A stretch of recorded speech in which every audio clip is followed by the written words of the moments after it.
Now, which gay app is the best one? Now, of course, this is totally subjective. Everybody has a different opinion.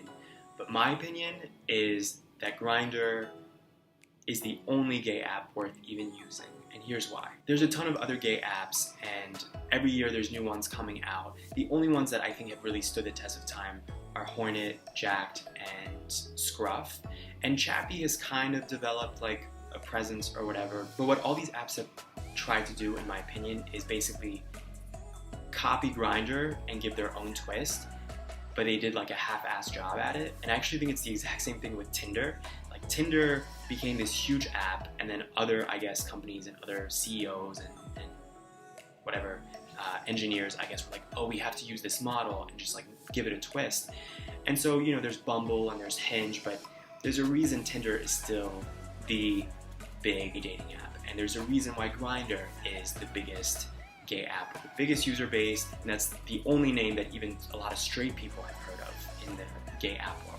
And the bottom line is these are really simple apps, really easy to use. There aren't like a million features. There aren't a bunch of other things that kind of create like hurdles to get to know somebody. The goal of all these apps is to facilitate a connection and actually meeting in person.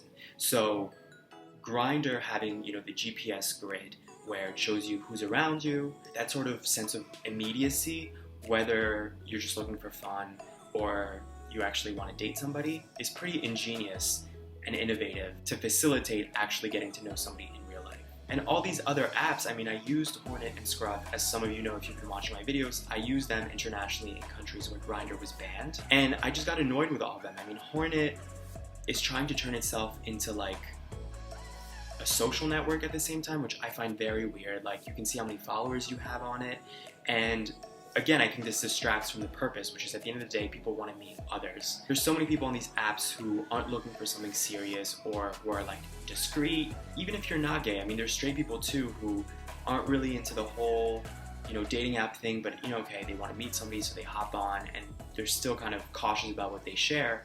To that kind of person, gay or not, it's very strange to go on an app like this and suddenly you have a profile with followers and there's a news feed with, you know, this person is doing this and this person ate at this restaurant. Like, it's really odd to me. And then Scruff or an app like Jacked, I think they're just like secondary versions of Grindr. Every time I've used these apps, I feel like they have way too many features and too many functionalities, and A, I think it's overwhelming.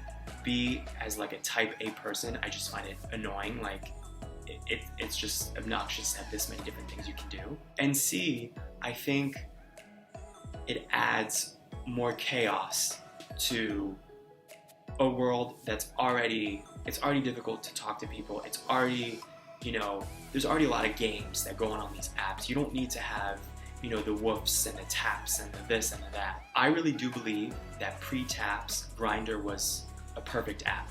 Like, forget the community for a second, forget your bad experiences you've had on this app. Just as an app, functionality-wise, originally it was just this GPS grid. You see who's around you, and you either have to message them or they have to message you if they're interested.